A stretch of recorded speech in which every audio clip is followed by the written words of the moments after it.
Johnny and Justin were two simple Imagineers at Disneyland until they dared to ask the question, Hey Justin, is Disney diverse? Well, Johnny, I'm not. Oh no, we've angered the mouse! Stormtroopers, run! Holy crap, it's a gathering of cookies! Now, from undisclosed locations within the Disney park, Johnny and Justin record a podcast where they seek to answer the question, is the Disney catalog diverse?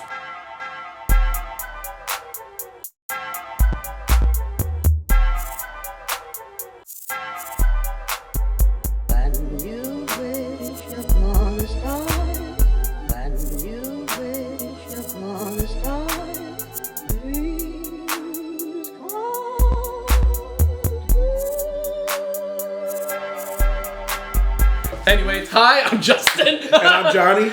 And welcome to Disney+Diversity, a podcast and YouTube series where we go through the Disney catalog and we review it to see exactly how inclusive and woke it is. And today we have a very special guest with us. We have Gemma, hello. Gemma, welcome. Thanks for being here. Now, of course, as we find in every episode, we are currently located hidden underneath the Disneyland parks, and we are actually right now underneath the kind of one of the ponds by Sleeping Beauty's castle. Oh, I'm not saying which pond. I'm not saying it's the left or the right. I'm just saying underneath one of them. I was wondering why it was so wet when I came down here. Well, I mean, it's a purpose. I thought you had just spilled your drink again. Well, I noticed it was a little moist.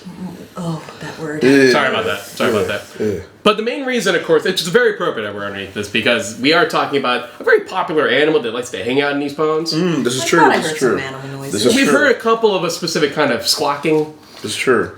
A kind of flying animal. True. And it's appropriate because it's the subject matter today. Quack. Quack. Quack. Quack. Quack. Quack. Quack. Quack. Quack. We're reviewing the Mighty Ducks, y'all! Whoa! I thought we were going to go with the go. Oh, Ducks! But we're going to say that, though, because there's a problem with this movie, which we'll explain very soon. But anyway, real talk. But just Miami Ducks 1. Just Mighty Ducks. We're not jumping ahead to 2 and 3. Spoiler. Oh, yeah, just one. Just one. This episode, this is the first movie. Exactly. As you know, this is season 1, and then future seasons we'll get to each one, but see, this episode, movie 1, and to be real with you, I was really excited for it. Yeah. When we first started this podcast and we're making our list out for the season, it was what are Mighty Ducks? It's that was just literally one of the things we had to go to. Yeah. And to be real with you, I'm looking forward to season 2 and season 3. Definitely not season 4, and we have to talk about the animated series. Well, that will hurt me, but we'll get to that later. Well, I'll hold on to my thoughts until then. Okay, so Mighty Ducks. It's a pretty big deal. So, came out in 1992. Stars a certain man who's the brother of another famous There's a lot of men in this movie. man who's the son of a famous man. I'm just gonna flat out say it's our boy Emilio Estevez. It's a boy. It's our boy. Who you may not know is related to. Who you may not know is related to one Charlie Sheen. Both of them the son of Martin Sheen. Yep. Etc. So basically, how do we break down Mighty Ducks? How do we even start with the Mighty But wait, before we do that though, let's start with the beginning though. How did you feel about when you all saw as kids? I loved this movie, and I think I didn't realize how much I was a fan of underdog movies until I was rewatching the movie, and I'm like, yeah, this I really like these kind of just underdogs and just the weird ones and just kicking ass to everyone else. I'm like, yes. But yes, I used to watch this all the time. Yeah. That's what's up. Yeah. I remember seeing the commercial for it as a kid and immediately begging my brother, who was my one access to watching films. Can we watch it? Can we watch it? And my brother's about 10 years older than me, and he saw the trailer, and of course, because he's an older person, and he's watched more movies than me, and his first natural action was this is just the Bad News Bears, but with hockey. And I looked at him and went, what's that? Because why would I know about the Bad News Bears? But my brother was like, all right, that's fine. And then so he took me to watch it, and I was obsessed with it. Yeah. Of course I was, you know. It's funny, I asked him, can I watch the Bad News Bears? And he looked at me like, bullshit. not yet. It's Child. that's kind of a dirty movie. Yeah. You look back on it now, it's how did y'all make that with children? But no, I was definitely obsessed with this. There was that short period where my brain went, maybe I can get into hockey, which I did. surprising. I love that movie so much, and but putting it outside of the movie sphere of like, oh, maybe I should watch hockey. Maybe I'm like, no. Get into skating at least? No. Well, I actually did get into ice skating. Did you? Really? Yeah. Very cool. How but I don't think my childhood is a bit of a blur because I'm old. But I don't remember if it was after I watched the movie or before. But I did take ice skating lessons. Oh, that's awesome. Yeah. Oh, no. Mm-hmm. Johnny. Okay, so being totally honest with you right now, just being totally transparent. That's right. Yeah. If It's a people safe didn't, space. thank you. If people didn't know, I'm black. What? So Really? surprise, surprise. Oh my God. The melanin hides itself sometimes.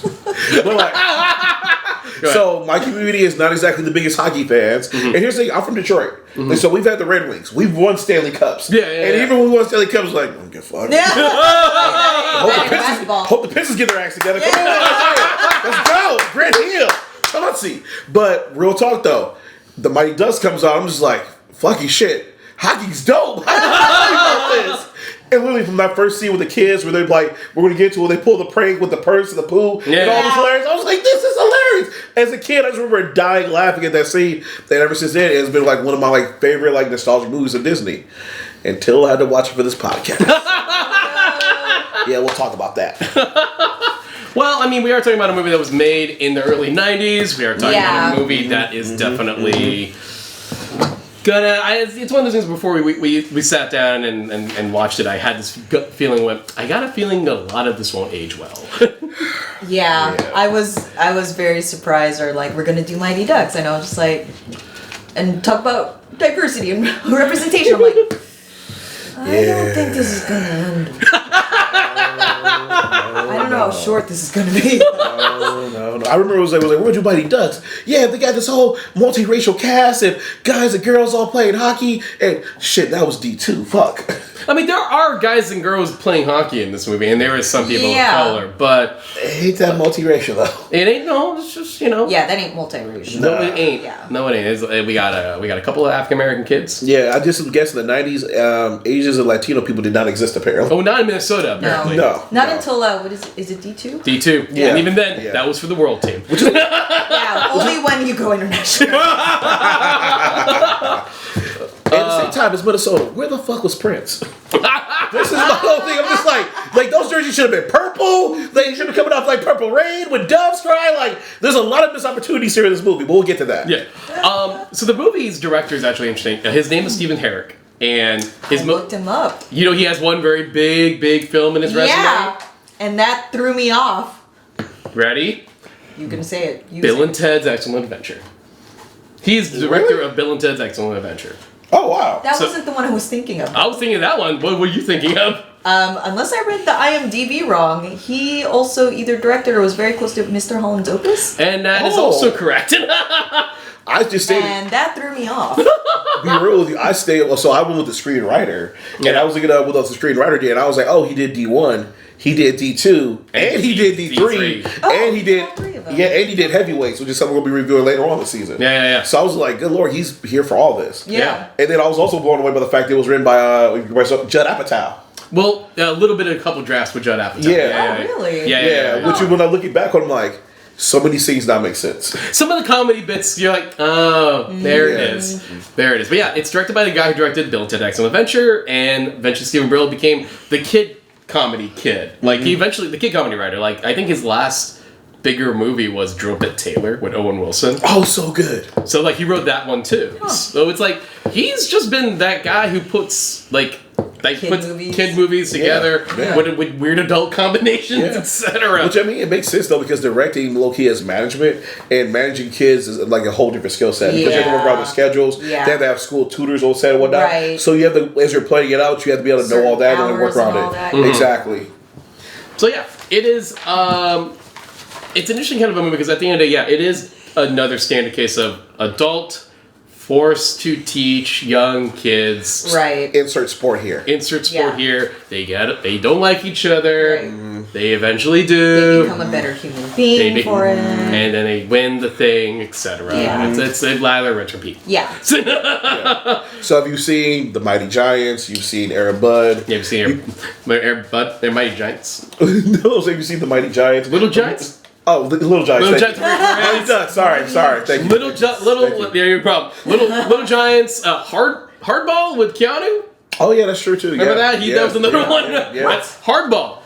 Yeah. Where Keanu Reeves goes and coaches the Brooklyn team or whatever, and he's forced to and everything like that. The kids in the projects, everything. It's like this movie, but a little harder. Yeah, it's a little more. It's a Mighty Ducks, but a tad bit edgier. Because it had literally more black people. That's the reason why. Oh, no. I do have it's shy. You did. And the black guy was like, "Hey, cheers, good night, Keanu." That's how Keanu was down. That's how you know he's cool. The cast here is kind of like. Yeah. Okay, so Emilio Estevez, right? Like, which apparently, like, Charlie Sheen was offered the role initially. Really? Yeah. And to my son, it's fine. He's like, Charlie Sheen went like, go to my brother instead. I think he's the nicer one. But we do have some folks here who end up kind of getting known for other projects. One specifically. Jeez Louise. Is a young man by the name of Joshua Jackson. Baby Joshua Jackson! It's so adorable! Oh my gosh! I was just like, Pacey? Like Stacy. Like for me, I'm like, oh, it's Peter from Fringe. oh! Well done. Yes. Because season 1 is so amazing. Season 2, okay. Oh, I love we ain't gonna talk about You know the whole season thing? 2. Yeah. I actually remember specifically season 1 of because I watched Dawson's Creek. I want to point out Dawson's Creek. There's a specific Dawson's Creek joke where they're doing their version of Breakfast Club. Because they were all doing they were having detention in a library on a Saturday. So of course it's Dawson's Creek, so they're gonna reference that. Yeah. But at one point, like they're making all these movie references, and then like there's like Pacey's kind of going like, yeah, I didn't watch it. Well, the Mighty Ducks movies are really good though. Whatever happened to those actors? Well, Anthony Michael Hall got some kind of weird thyroid condition. Molly Ringwald lost her gawky ingenue appeal, and the rest are languishing somewhere in TV obscurity. No way! Emilio Estevez, he was in those duck movies, remember? God, those were classics. So funny. And that's my boy! That's my boy! And I remember Young JJ right there! Good move, JJ! Promote that franchise! Get those residual checks! That's what you do! That's what you do! That's what's up.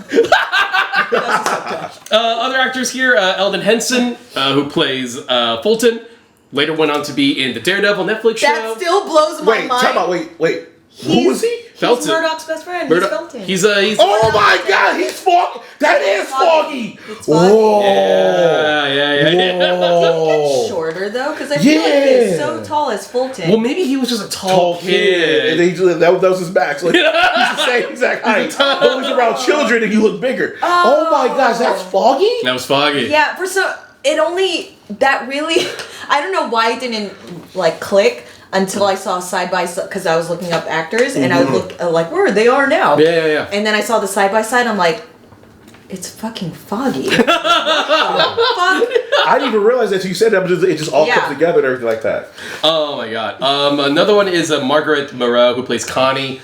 She eventually kind of started in a bunch of other kind of fun comedy stuff with like the folks from the state, Wet Hot American Summer. Oh, cool. And then another one I want to bring up is a dude named Aaron Schwartz who plays Dave Karp, who will become someone more important in a later episode of our show when we get to Heavyweights. Yeah. Heavyweights also written by the guy who wrote Mighty Ducks. Exactly. So, and my correction, I got mixed up. Judd Apatow worked on the Heavyweights, not this movie. Like, I mixed up for a second. Yeah. Apatow definitely did. Yeah, Heavyweights. He was a producer on Heavyweights, which makes sense. Danny Timberland plays Tommy, who's also from Adventures of Pete and Pete. Mm-hmm. Oh. He was the other Pete. Yeah, he's the younger brother Pete. He was the awesome Pete with a tattoo on his arm. Was like, how did that child get that tattoo? But we just ain't gonna ask some questions. Wait, we are gonna ask some questions. How did that child get a tattoo? Yeah. And so it's got a good amount of cast, etc. Yeah. Some very well-known folks in here, and some very good, and some very well-known people behind the camera. And it's interesting to think about this movie is kind of like blowing up the way it did, because like we said, it's not plug and play formula. Yeah. Oh, and shout out to Brandon Adams too, though, because Brandon, who plays Jesse or whatever, he was pretty much like the black kid actor for this time period. That's right. Because at one point in the Jackson 5, the American Dream TV movie or whatever, he played Michael Jackson. I remember that. Really? Yeah. And if you watch any like '90s show or whatever, and there was an episode like, we found this black urban youth who needs guidance. Oh shit! Look, it's Jesse again, y'all. Playing the exact same role every single time. I mean, I love the kid got rolled, but damn. Yeah, exactly. Typecast. Yeah. A little bit. So okay, let's break down the plot a bit. What happens? Why is Gordon Bombay teaching these kids? So Because he's a lawyer, and lawyers are bad. I mean, I love that they played that. I was just like, wow. Low-key, fucking lawyer. 90s was a good time for hating lawyers. Yeah, that's fair. But That's also, fair. but I give him credit though. Like, as the movie was starting off, like I'd be real like. Before watching it, if you ask me, do I know Mighty Ducks? I'm like, yeah, I know the Mighty Ducks. I watched it like, shit, I forgot a lot of actual like legit plot points. Yeah. And the fact that Gordon does his trickle D at the end of the movie as a child playing for the Hawks, he hits the goalpost, but he misses. Yeah. And because of that, the coach, who's the coach of the Hawks or whatever, Louis says, this is for your family, Gordon. This is for your team. This is for me. I'm like, this what is for your soul. Emotional bullshit is that? Yeah, no. Asshole. Exactly. Who is this? And you're just like, fuck, for real? This is just a fucking game. I'm like, you need therapy, Gordon. Yeah. Dude, Gordon. this is like junior, like Pee-wee. Yeah, this is Exactly. Chill the fuck Yeah, out. Exactly. I'm gonna take it down there. Like that. Like, the rep was doing this part time. Like, no, this is not his full job. No. What the fuck? Exactly. And so the fact that when he misses, he literally just collapses to the ice, and then low key that kind of represents like Gordon Bombay throughout this whole movie. Yeah. And then later on, we found out his dad died that year too. Right. And it was dope. It's like we're jumping around a little bit, but like again, it kind of represents the fact that he tied both those events together. Right. Which is like, fuck, okay, you get it now why he's been so like anti-hockey and stuff. So then immediately from that, we jumped forward to him as a lawyer. Yeah. In a courtroom, who again has this win-win mentality, Yeah. and will pull like tricks and stuff like that, and be kind of a dick about it. You know, I'll admit that's actually decent writing on that part because it's it's the idea that like even though he sort of rejects hockey for the rest of his life after that traumatic year, that mentality that his old coach gave is still embedded in him. Yeah. Even as an adult to the point where it's kind of ruining his life. Yeah, You it's, know. it's interesting. We see cats who are like athletes in high school, and sometimes they're successful in life because that mentality stays with them. But it's sometimes like at what price though? Because like, Right. if you learn sportsmanship, then it's cool. You'll be successful, also being a fair person. Yeah. But if you learn just win, you're kind of like being a jerk to everyone in the process of you being successful. Right. Eventually, what kind of happens? Like he was kind of like because of an incident that happened. So he wins the case, and he goes back to work. And and Mr. Ducksworth, quack, Mr. Quack. tells him, like, look, get the win, but don't spike the ball. Right. So, like, win, but don't be like a bad sport about it. You don't need to rub the things in people's faces, which is like surprising me. I'm like, I don't think I would ever hear that in a law firm. It's like, Right? They would be like, good job. exactly. Get those W's. Yeah, get those W's. Exactly. And so literally, he drives home. We see his license plate, which will like always win or some shit like that or whatever. And he's literally Oh, I drinking. missed that for some reason. And then he's like literally drinking and driving, literally with the beer in the bottle in his hand, throws it in the back. So long story short, it gets pulled over, and when he goes to court, it's the lawyer and the judge who we just previously saw the day Yeah, before. the very same lawyer he was against, and the same judge. And And so, of course, since he was being an asshole about it, they were like, yes, we're going to get you down. exactly. It is down. It is a very toned down version of a drug scene. I will have to admit. Yeah. It's Disney. It's Disney. Yeah. But like I would imagine that's because there's a version apparently where there's an original version of the script where it was supposed to be a little darker of a movie, Ooh, and he was doing the white stuff. Yeah, actually, probably. But It like, was the 90s, like leading from the 80s. So that's right. There's a little leftover of that. I always win. Like, So apparently, the original version of the script was that Gordon was actually a former NHL player. oh. And that he also, it was gonna be more adult themed, and there were gonna be some still kid stuff. Like it was definitely gonna be more like sounds like it was gonna be more like Bad News Bears. So a little bit harder. And then when Disney got the movie, Of course, they were Disney came in and was just like, can you make it a little more softer? But I gotta be real though, like it kind of worked though. Like I love the pacing of it because it just went fast. Because like you know he's gonna screw up. Yeah. Yeah, you know he's gonna be a screw up. You know he's gonna hit the ground. So it's just like, cool. Let's just get straight fucking to it. Just go ahead and like show him you're getting drunk. Get put on my police. Goes to court. And then the following day, Ducksworth comes up to him. Is like, oh, I'm gonna fight the case. And Duck's like, no, you're not. So we do get to meet. We do get to the scene where Gordon has to do some community service, and that's under the idea of coaching Pee Wee hockey. So we do meet. So basically, here's the thing: there is no name for this team. They're like the District 15 team. The District 5. District 5. Yeah, because the Pee Wee D5? teams are split into like the districts of the city or state.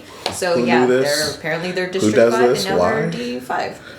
It's a really sad looking affair because it's just like a bunch of kids in their whatever clothes they have. They literally had tape like white like printer paper taped on, and they wrote D5. I think their names. They wear like hoodies and just put D5 on there. A good low-key cosplay, if you want to see everyone catches this, if you're going to D23, you should probably consider. I'm giving this to you out there, somebody. It's like you wear a red cardigan with D5. That is my next cosplay. There you go. And then see get your Amy. frisbee I called with it. you. Okay, you got it. Okay, I got this. If you see them walking around with that, then you're gonna go, Mighty Ducks 1. Yeah. Everyone can do the second one. Fuck. Exactly. Just order the jersey, put my name on the back. Fucking Go, but not red cardigan with D5. It's a good. That'll be it. No, I'm not giving it to you. It's good. If I go to D23 day, I'll wear it too. we're both on D5. Quack. Quack. They are a bizarre bunch, aren't they? They are. I love it though. Yeah, and when you get there, it's like somebody else likes to meet him. Is like, and once you see the whole team, it's like, okay, cool. You have a diverse bunch here. You've got like a couple black kid and his brother, Jesse and his brother on the team. You've got the girl Connie on the team, everything like that. You've got Guy, who doesn't say a gosh damn thing this whole movie.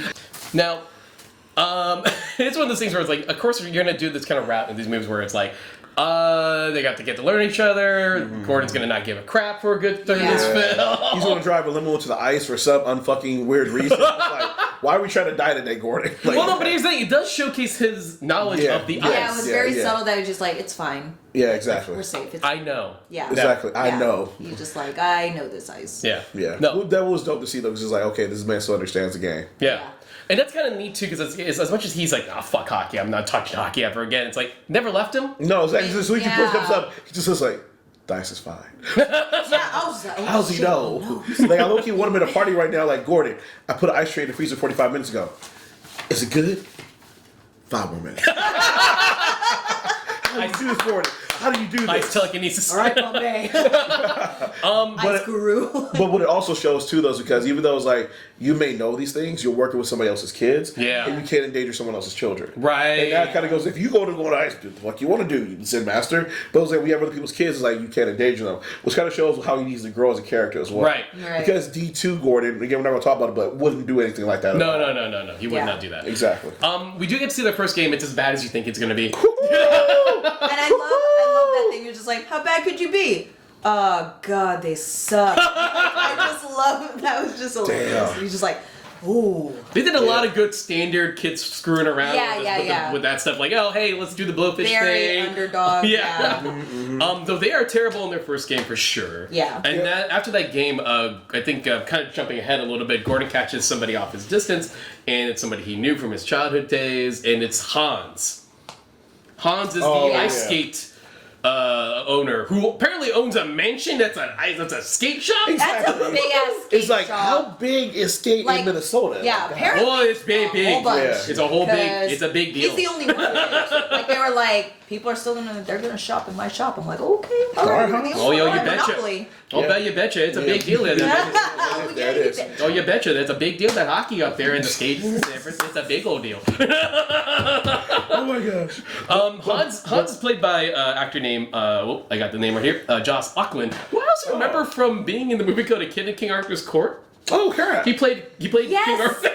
Damn. Yes, I think I remember that. Yeah. Yeah, they really liked him. Disney likes you. They keep casting you. But before that, though, because you're right, Haas shows up. Before that, though, the first game is against his old team. That's Hawks. right. It's with the And Hawks. so what's Yeah. crazy is like he sees his old coach, comes and greets him, everything like that. And he's like, "What are you doing here?" Well, I'm coaching this team. He's like, "All right, cool, good luck." And then they look at both of the banners. It's the championship banners, where it's like every year, like That champion, this champion, scene pissed me champion. off so Except, Please, why? except for go ahead. Oh What? no! Well, explain it first. 'cause So for one, that was gets yellow, weird. and that was the year that Gordon and them, they got second place or whatever. Yeah. And then what does the coach say? He's like, "Yeah, I just wish they would take that down."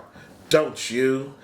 Whoa! Like after all these years, here's a full-grown man with a full career, and then he just goes, "I'm still disappointed in you," and it's just like, Pee-wee, Hockey! calm down. 20 years. He's a grown-ass man, and you still want to rub And that he in? still feels it. Like Emilio, the way he plays it, it's just like he just looks to the side and looks down, and he's still traumatized by Yeah. it. And like just visually, it's like Blackhawks championships, and then this bright ass yellow banner, second place, and it's like, wow, you need to sore thumb for sure. It's like, Coach Riley, what he's like, how's the rest of your year when you're not coaching? Yeah, seriously. So. Oh my god. So we're gonna have to speed up a little bit. But so basically, training montage. Well, you know what? Hey, this is appropriate. Yeah. Because once Bombay has his scene with Hans, and he remembers his childhood, it centers him and why he played hockey. Exactly. So the first game they lose. The second game he tries to cheat, they still lose. And a lot of the team turns against him because you try to make us cheaters. Yeah. But he said Hans comes in, gives him that pep talk. He's just like, remember why you love the game. Remember how you love the ice, and he gives him a pair of ice skates. Yeah. He goes out there and skates, which is actually a very like Zen scene. Yeah. Just like skating in the early morning, laying in the snow. John's like, shit, look cold. I don't know how you doing that. It look too cold. But anyway, so like he does that, and then he comes up to him. He makes amends. He goes and apologizes to everybody. So he goes to Joshua Jackson's mom, talks to him, talks to Joshua Jackson, mends that fence and everything like that. Yeah. Gets invited over for dinner, which is like, okay, I guess it's going to be our romantic interest for the movie. Yeah, And, they like, always have to put that in. And it's kind of, this is one of those romance scenes where I'm like, does it really need to happen? It almost feels like they felt like, well, we have to have him fall in love with somebody. It's kind of sketch because it's just like he's bonding with the child. Yeah. I mean, they kind of discuss it later on in the scene when they date. Is that a date? Like, it's like when they go to the winter festival type deal. And then Charlie is just like, I have homework to do. I'm like, child, that's bullshit. Whatever. But Stacy be hustling. yeah, Be hustling. bless his heart, he's trying to get his mom a date. Exactly. I do crack over times like, yeah, my mom's very I'm aware, thank you. Very nice qualities. I'm like, Okay, got it. Check. Yeah. And I can't doubt him because we all know Pacey has game because he also dated his teacher in high school. So it's like, obviously, like, he understands love at a very high level for a young child. His face, you know he's going to be a heartbreaker. I'm like, Oh yeah. I will. So here's the thing about like the montage stuff, right? Where now Coach Bombay is actually giving a shit. right. He actually, he's putting effort into He's putting effort into it. He's doing all these like it's their classic. Like here's some like every sports underdog movie has their untraditional training thing that only really works in movies. But but here's the and I'm like, okay, listen, this is fine. But all of a sudden when the music starts kicking in, so here's the thing. I watch a movie. I'm watching the movie. I'm like, right. I remember most of this stuff. Sure, it's been a while. I mostly saw D2 mostly, but I'm like watching this. I'm like, and then the music starts kicking in. I'm like, and I'm like, that's right. Theme songs. It's how it works. It works, and I'm like, there's a remix going on over here. So I'm like, right, the Mighty Ducks music, which is done by David Newman. He's the composer of this film. So yeah, all of a sudden the Mighty Ducks theme starts coming to me, And it's good. It's so damn good. It's good.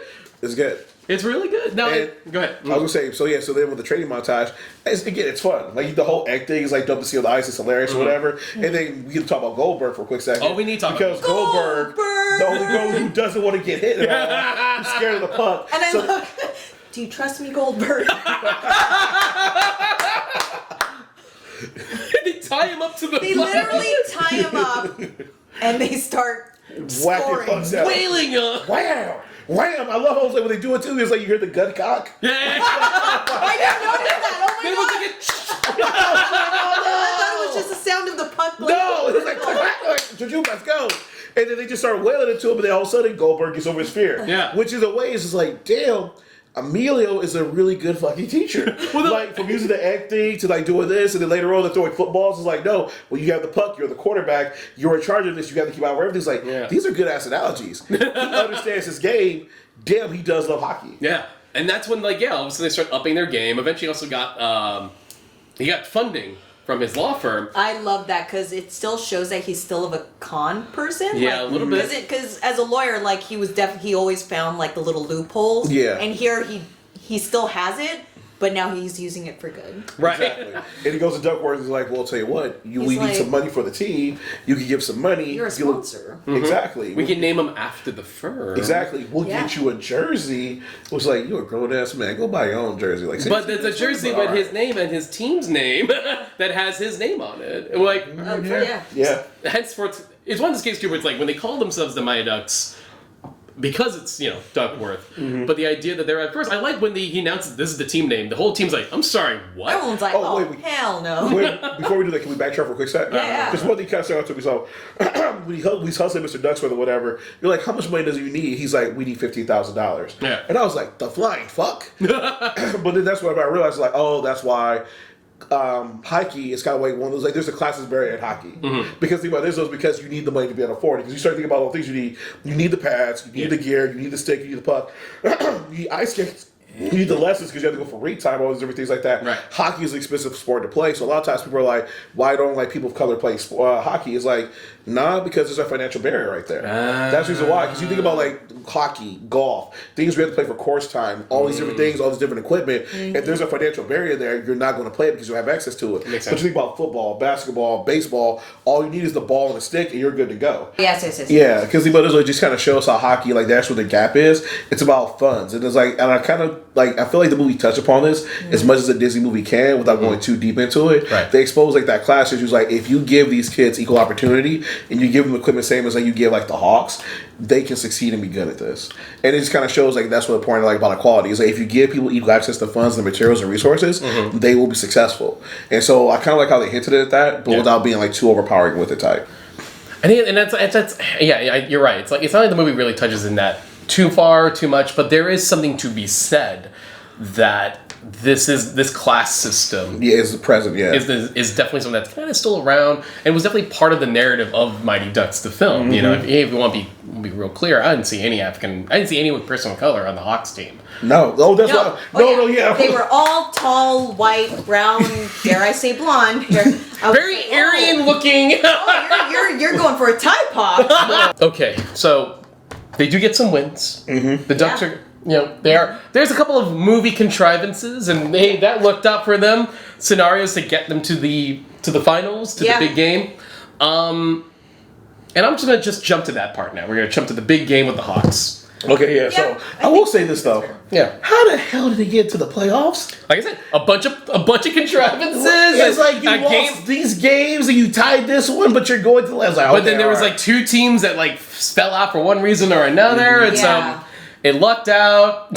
Yeah. So they're playing against the Hawks again. Right. But I will say this before you jump there though, there was a scene where Coach Bombay was talking to the old coach. Yeah. And there was a misunderstanding where he was being sarcastic with him. Yeah. And the team, Jesse and some of the guys heard him. They're like, you called us trash. He was like, I was being sarcastic. But what's dope is though, like you're probably like, because as I was watching, like, why put in this scene?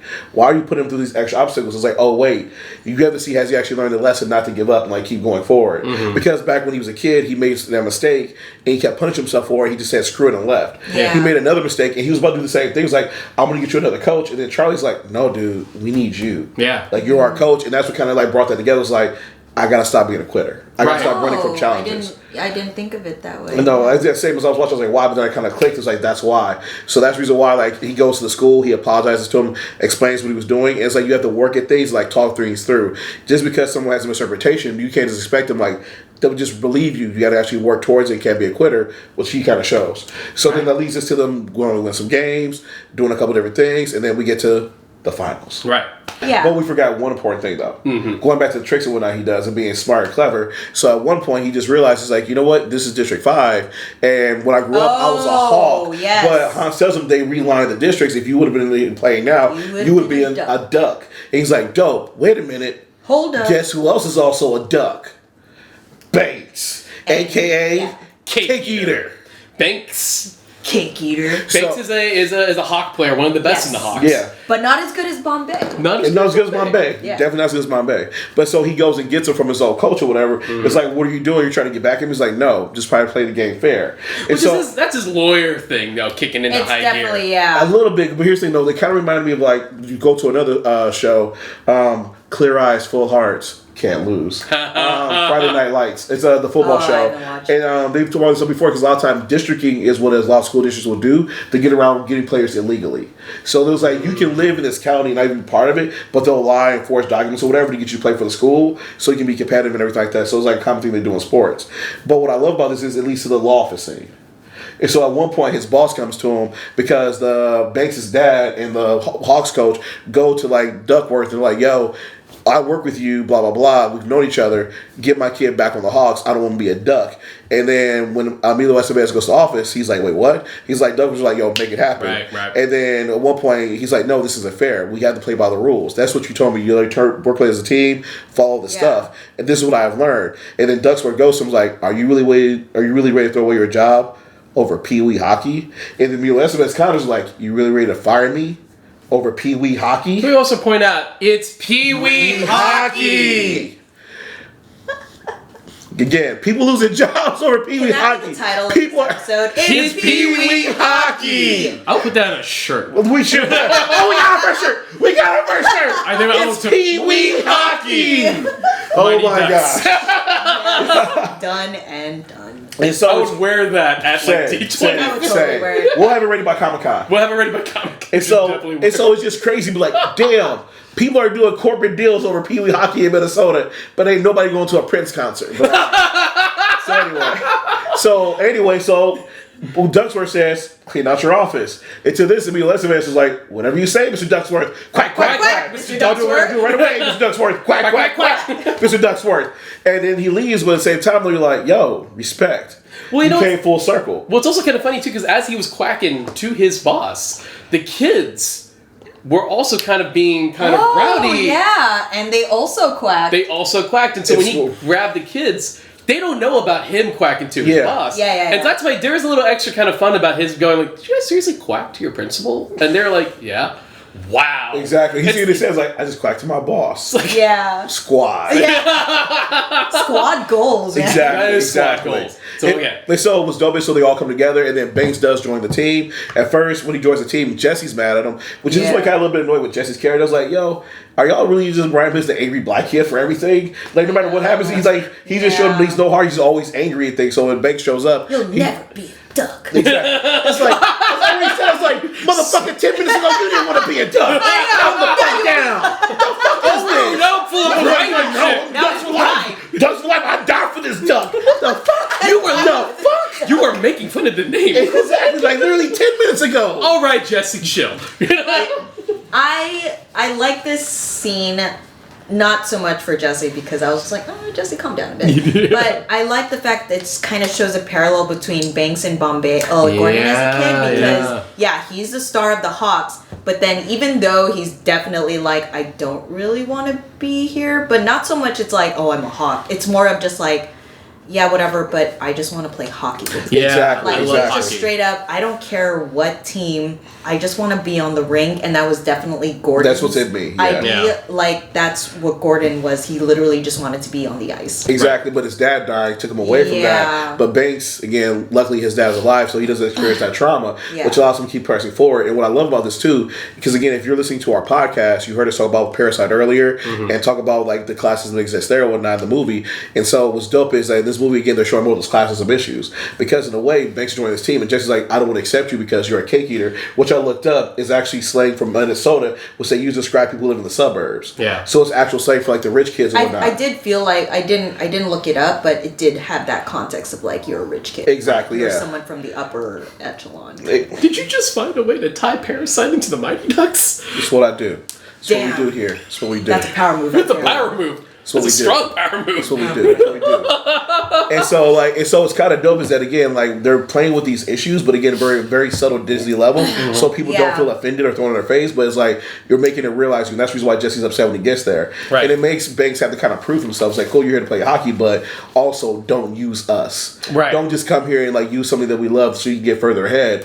Be actually a part of this, which he like begins to like gradually become part of. So anyway, sorry. Fast forward to the game. Yeah. Banks is there on the ice trying to score. Yeah. But Banks is getting messed up. Like literally, the Hawks are being told by their old coach, take him out. I was just, that part that was kind of disturbing. I know it's like a Disney that was very exaggerated, but hockey is a very violent sport. Yeah, it is. I know I don't watch it much. I might start watching it after watching Mighty Ducks. Maybe this time out, I will. Yeah, I will actually this time. But even I knew that hockey is very violent. I mean, then we get this coach doing like they put him in a body bag bullshit. That's like straight up karate. Yeah, I'm like Cobra Kai crap. Say that because it's just Pee Wee hockey. Literally, it's just Pee Wee hockey.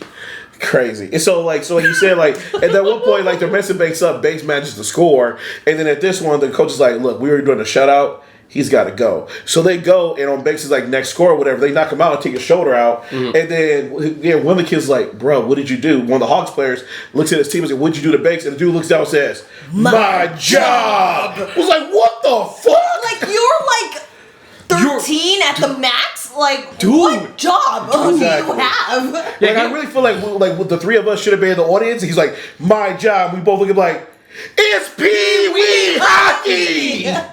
And it's just ridiculous. And they had to take Banks off in a fucking stretcher. Yeah. But at this point, Jesse comes up to him and was like, "Yo, bruh, respect. Like, you're a spot." It's like, You got injured and possibly, have like may not even play hockey again. We don't even know at this point. And then you're just like, bruh. And I'm like, you damn. a duck now. Well, Yeah, I'm I'm like- glad me being in the stretcher is what gives you the respect I need. I know. So for any cake eaters that want to be down with the squad, you know what you gotta do. You gotta hurt yourself. You're gonna hurt yourself. And then you'll be down with the Pretty damn squad. bad. Oh my And so- god. Shoulder. I don't know. This does lead into Charlie now having to get to the Well, end. what's that mean? So they do they leave, they go from there, they do the flying V, they score. Yep. But then on the last possession, Charlie gets the fast break or whatever, can't make it, and then all of a sudden it's like boom, foul shot, game's over, it's about to go to overtime. Penalty, yeah. Exactly. So penalty shot. This is the key thing about this. It's this whole movie is almost built to this moment. It's built to this moment for Gordon It's to. like a full circle. This is the full circle because we start the film with Coach Riley telling him all this terrible shit. Yeah. Now we have Gordon's turn, and literally he's like, "Dude, What was dope is about this too, though, is that Charlie kind of have some get over. Because remember, there's a scene earlier in the diner where they're talking about it, and Gordon's like, "By half an inch, I missed." Yeah. And then Charlie's that scene. but he's like, "Yeah, but by half an inch, you would have missed everything." He's like, "Damn, I never thought about it like that." Yeah. It was it's like half glass, half empty, be half Full full. scenario, And it's yeah. all about your perspective, which is like, "Damn, Charlie, that's deep. Good job, Pacey." So what's great here is like Baby Joshua Jackson. baby Joshua Jackson, Joshua Jackson. and that's what's great here is that it's Gordon's trying to do the scene, and at the end of the day, it's like, dude, we had fun. Look at where we're at. We didn't think we were even going to Yeah, be who here. thought we were gonna be here? Yeah, Exactly. If you miss, it's okay. Okay. Yeah. If you get in, that's okay. It's gonna be fine. Exactly. Look how far we went. And like the best line I think was he was just like, I'll be proud of you, whatever the result is. Exactly. He said something along those lines. Yeah. Which is dope. Which is again to kind of because when I wrote down my notes, I was about to call the Hawks like junior Nazi youth, but in actuality, I was like they represent like all the toxicity that's wrong with sports. Yeah. because that's pretty Yeah. much what the Hawks represent. It's just like that. Doing whatever it takes To win, get hurt that other done. people, do all these things, which is just wrong. Get the W, There it is. Verda. Yes. Keep. And so Charlie gets go ahead and break it down for him. This is where so Charlie does do the thing. Go ahead, actually. So Take it back. Take it back. All right, so- I'm gonna hit the puck to you. soft hands. And so Charlie's going down the ice, and then he does the move that Gordon Bombay taught him, the move that his father taught him about on the ice part of the back. He does the triple deke, which is a triple fake out. He goes 1, That's what it is. 2, 3, boom! He scores. He gets it. The Ducks win. Everybody rushes the ice. Everybody's going crazy. They're celebrating. Banks is in the hospital. We don't know. And everyone's crying on ice, and it's pretty dope, and it comes together pretty awesomely. Yeah, and it ends with basically Gordon's on his way to do do a audition for the minors. Yeah. So he's going out for the minor leagues, and it's essentially like. And essentially everyone's like, "Hey, go pursue your dream, go, Exactly. etc." Say And goodbye to all the Ducks. But I do like how he's like before he leaves on the bus, he's like, "Oh, don't think that we're not playing again next year. Exactly. See, we have a title to keep." We got a title to defend. Yeah. He's like, yeah! Cut the credits, Mighty Ducks. Exactly. And then about a year and a half later, you're just watching TV at home, and all of a sudden you hear, "The Quack Attack is back, Jack!"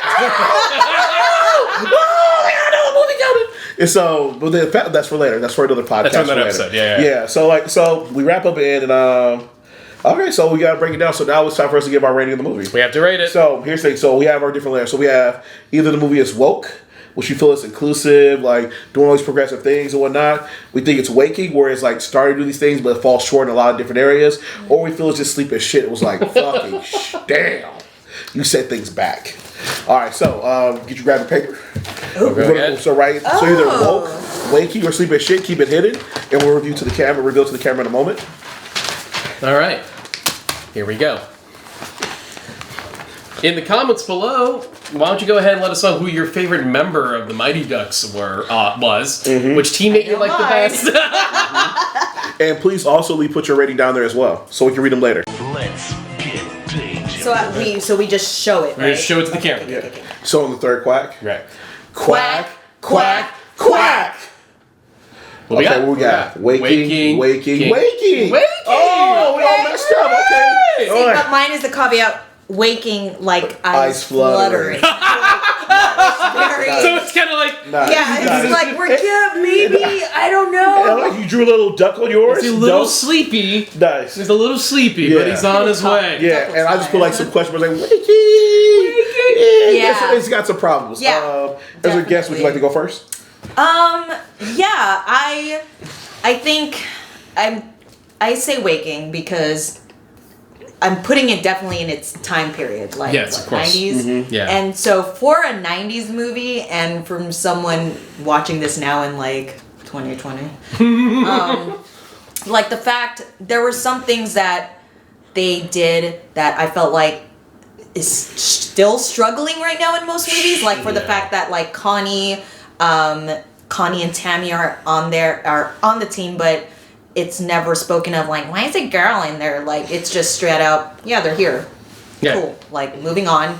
I always liked that. I mean, I remember when, like, I was first invited to this, I was just like, oh God. My first impression was like, there ain't no people of color to this, and what am I going to talk about? And then, yeah, I saw Jesse, and I'm like, oh yeah, okay, there are, like, I mean, yeah, it's like, what, 2? But, Jesse and his brother. But I think... And his dad. And his dad, yeah. But I think in that time, I'm like, that's pretty good. Ish. Yeah. But I mean, but yes, the fact that there are no Asians or other brown people of color, I'm like, I know it's fucking cold, but we do exist there. Like I was really trying to look at Goldberg. Like, is he Latino? Is he something? He's got that dark skin. But like, he has that New York accent. Like, I felt like he sounded very Brooklyn. I'm like, it's like that dark Italian type deal. Yeah. So who knows? And definitely like nothing queer, but as expected. Yeah, it's 92. Yeah. And it's a kid's movie. Yeah. But besides all that, I mean, like the issues of like Bombay and the trauma, like the background trauma of like the downs of sports. I think it had the potential for sure. Right. Yeah. And it was very subtle. Like, of course, I mean, take that could be good or bad for Disney, but yeah, that's why I think it's on the waking up side. No, that makes sense.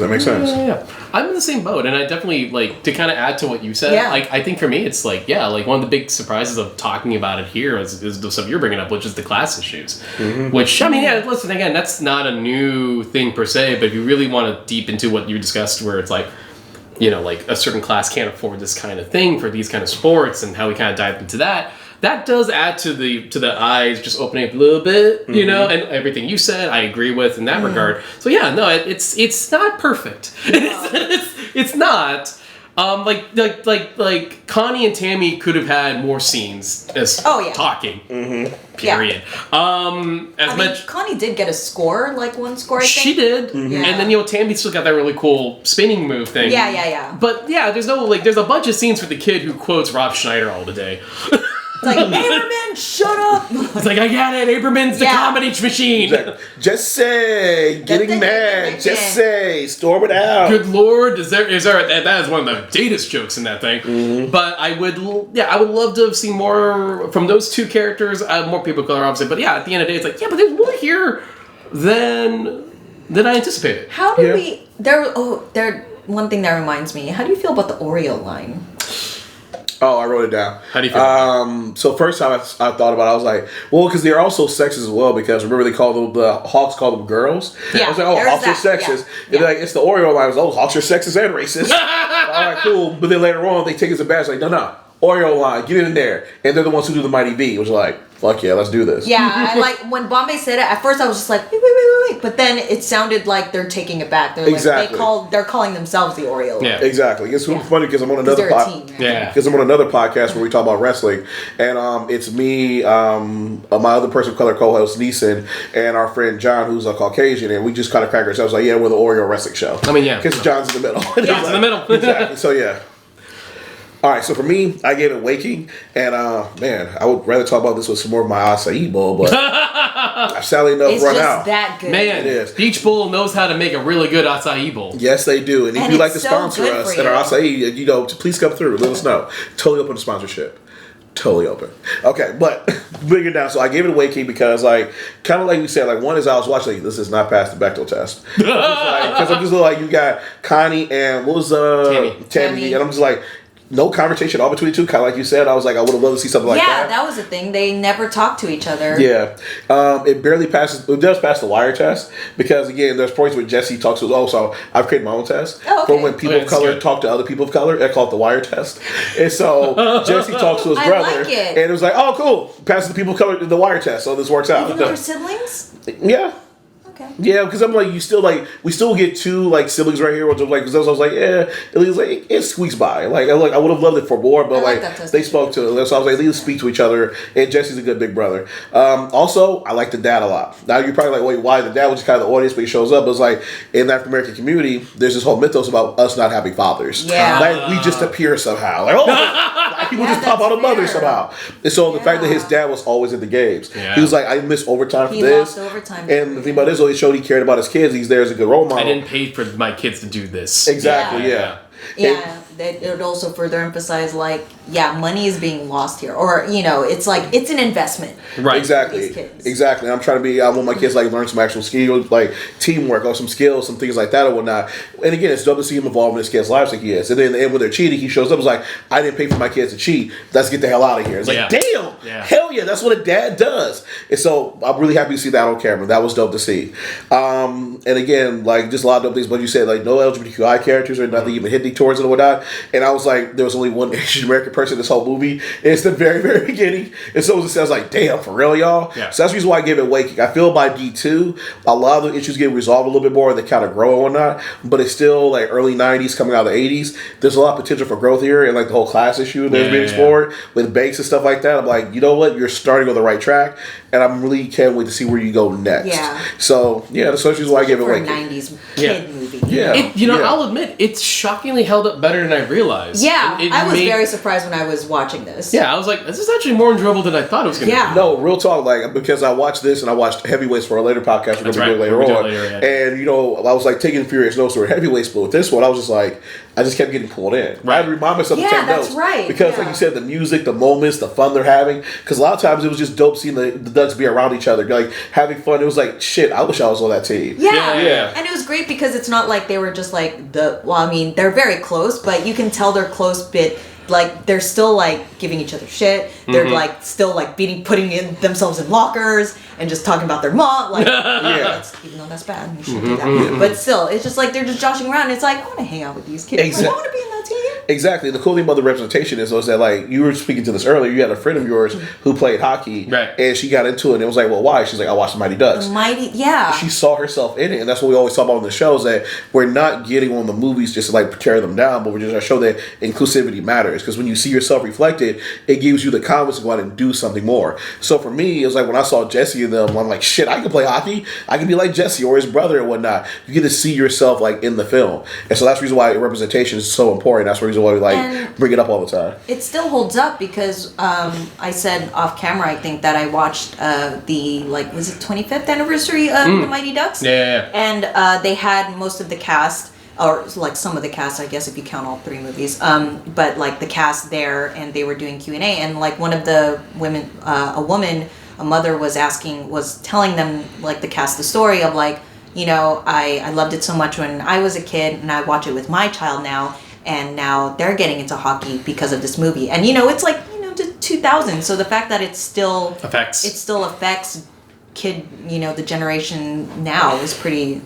damn good. It is, and it's probably the reason why you look at other shows. It's kind of like, for example, things like ER or like Grey's Anatomy or something like that. That's the reason why it's important to have people of color there. You see a black woman that's a surgeon. It's like all of a sudden, think about how many black women that aspire to like be surgeons, and all these type of different things like that. Like it just shows the power of like what you can do with that. And so that's the reason why like representation matters so much, because it affects people later on, and that's how we create change, not just by like giving scholarships and creating affirmative action, but by putting this representation in front of them on the screen helps inspire people with ideas that I can do that. It literally shows us that I could be there. Yes. There's nothing like more visual proof to just seeing like, oh, that can be me. Yeah. No. But yeah, well, yeah. No, I think that's a really good place to stop. Okay. Okay, so... I think they're back.